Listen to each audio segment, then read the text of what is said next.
আসসালামু আলাইকুম আরহামতুল্লাহ। হিন্দু ভাইদের প্রতি রইল আদাব। আশা করি সকলেই ভালো আছেন। দোয়া করি সকলেই ভালো থাকুন, সুস্থ থাকুন। মহান আল্লাহ পাক আপনাদের সর্বসময় হেফাজত করুন। তো একটি কথা বলি, আমরা পৃথিবীতে যে মানুষ রূপে এসেছি, আমরা সবাই একদিন না একদিন এই সুন্দর পৃথিবী ছেড়ে চলে যাব। তো ভিডিও করার মাঝে ভিডিও করতে গিয়ে আমাকে কথা বলতে হচ্ছে, কথা বলি। এই কথার মাঝে যদি কখনো কোনো ভুল ত্রুটি হয়ে থাকে তাহলে দয়া করে ছোট ভাই অথবা ছেলে মনে করে ক্ষমা করবেন। আজ আমি আপনাদের দেখাবো মেশিনের ক্যারিয়ার রড কিভাবে ঘুরিয়ে দেওয়া যায় বা ঘুরিয়ে দেবেন। ক্যারিয়ার রড ঘোরানো দরকার হয় কখন, বা ঘুরিয়ে দিতে হবে কেন, বা দিতে হয় কেন, বা দিবেন কেন। এই মেশিন,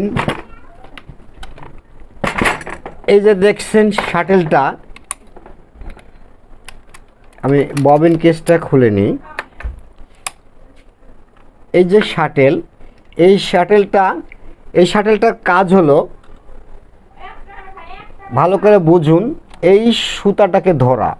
এই যে দেখছেন, এই সুতাটাকে ধরা। এই সুতা মনে করেন যে শাটেলে অনেক সময় ধরতে পারে না।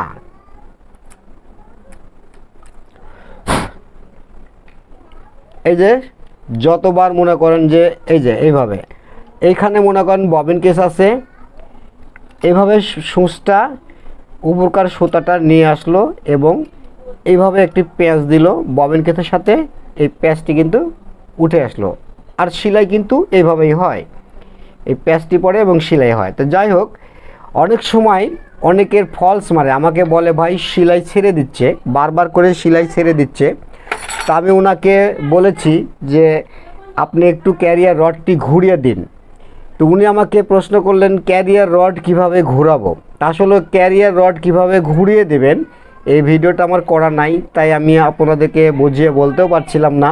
তো আজ আমি আপনাদের ক্যারিয়ার রড কিভাবে ঘুরিয়ে দেবেন দেখাবো।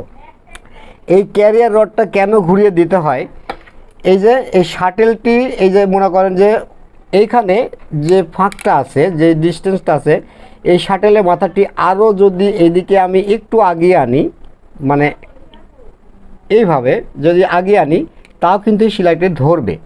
তো অনেকের আছে এই পর্যন্ত চলে গিয়ে থাকে।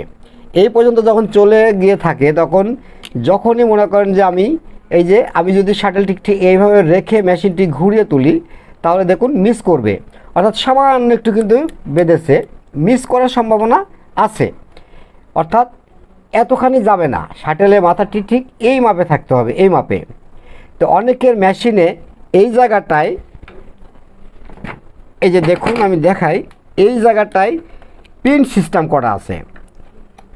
এই জিনিস পিনের সিস্টেম কিন্তু থাকে, এটা কিন্তু নাট। আপনি নাটটি লুজ দিলে এই ক্যারিয়ার রডটি ঘোরাতে পারবেন, এই শাটেলটি আরও একটু আপনি পিছিয়ে দিতে পারবেন বা সামনে আনতে পারবেন। আর এই জিনিসটা, এই বল ব্যাকেট বা বল ব্যাকেট আমার কাছে না, আমি দেখাতে পারলাম না, দুঃখিত। এই জিনিস পিন সিস্টেম থাকে, এখানে পিন দিয়ে কোম্পানি একেবারে পিন দিয়ে আপনাকে করে দেয়। তো এই পিনটি থাকার কারণে আপনি কিন্তু এটা কি ক্যারিয়ারটা ঘোরাতে পারবেন না।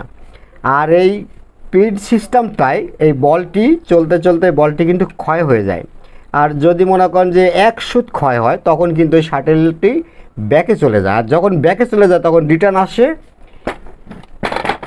এই যে মানে এই পর্যন্ত চলে যাবে, এই পর্যন্ত চলে যাওয়ার পরে রিটার্ন আসার সময় সূচের মাপ ঠিকই থাকবে, কিন্তু আপনার সুতাটা ধরতে পারবে না। যার কারণে এখন কোম্পানি প্রায় নাট সিস্টেম করেছে সবগুলাই, তবে অনেক মেশিন আছে পিন সিস্টেম করা।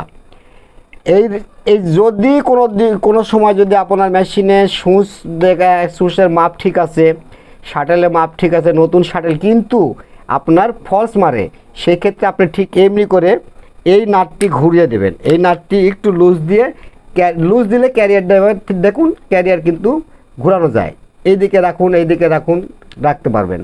তো আপনি কি করবেন, এইভাবে মানে এই মাপ থাকলে আপনি এখানকার নাটটি একটু লুজ দিয়ে এই মাপ তুলবেন।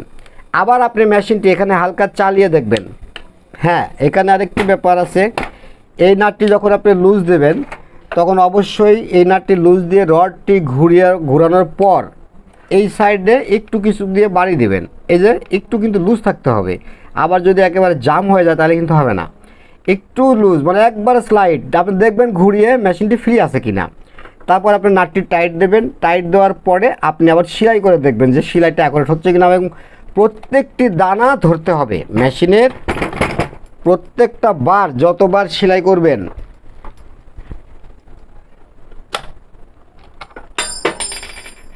এই কাপড় দেওয়ার পরে যতবার আপনি সেলাই করবেন ততবার কিন্তু মানে প্রত্যেকটি দানা ধরবে। এক কথায় একটি দানা ছেড়ে দিলে মনে করবেন যে ওই মাপটি ঠিক নাই। আমি শাটেলটি আপনাদের লাগিয়ে আরও সুন্দর করে বুঝিয়ে দিই। ফলস মারে আর আরেকটি আপনাদের কাছে অনুরোধ রাখবো, সেটি যদি কখনো আপনার মেশিন চলতে গিয়ে সুঁচ ভেঙে যায়, আর সুঁচ ভাঙার পরে যদি আপনি নতুন সুঁচ লাগান, সুঁচ লাগানোর পরে যদি মেশিনে ফলস মারে, তাহলে প্রাথমিক ট্রিটমেন্ট হলো মেশিনের সুঁচটা চেঞ্জ করবেন। তাৎক্ষণিক আমার মনে হয় ভালো হয়ে যাবে। যদি ঠিক না হয় তাহলে আপনি অবশ্যই আমি যেটি দেখালাম ওই নাটটি লুজ দেবেন।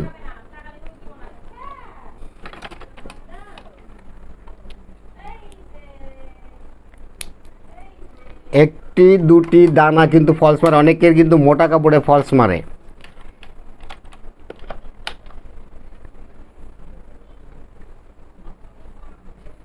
আমি যে সেলাই করে আপনাদের দেখিয়ে দিই, এই যে যতবার কিন্তু আপনি সুঁচটা দাবাবেন এবং যত স্পিডে চালাবেন একটি ফলসও মারবে না। একটি সেলাই ছেড়ে দেওয়া যাকে বলা হয়, আমি বলি ফলস, আপনারা বলেন সেলাই ছেড়ে দেওয়া। অনেকেই আমাকে বলে ভাই সেলাই ছেড়ে দিচ্ছে। তো যাই হোক, একই কথা, ফলস মারা বা সেলাই ছেড়ে দেওয়া একই কথাই। তো এইটা আপনাদের খেয়াল রাখতে হবে যে সুঁচ ভাঙার পর যদি এরকম ফলস মারে, মানে সেলাই জায়গায় জায়গায় ছেড়ে দিচ্ছে, তাহলে এই সুঁচটি প্রাথমিক চেষ্টা করবেন, এটা প্রাথমিক ট্রিটমেন্ট, সুঁচ চেঞ্জ করবেন। যদি না হয় তাহলে অনেক সময় কিন্তু খুব দ্রুত গতিতে আঘাত লাগে, এখানে সুঁচটি পড়ে আঘাত লাগে এবং সেই আঘাতে রডটি কিন্তু একটু উপরে উঠে যেতে পারে।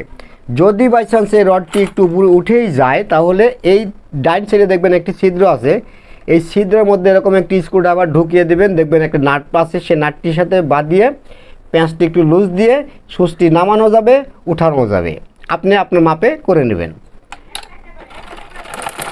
এই যে আমি ছোট সেলাই দিই বা বড় দিই, একবারে নিখুঁত সেলাই হতে হবে, মেশিনের শব্দ ঠিক থাকতে হবে এবং সেলাইও নিখুঁত হতে হবে, তবেই তো মেশিন।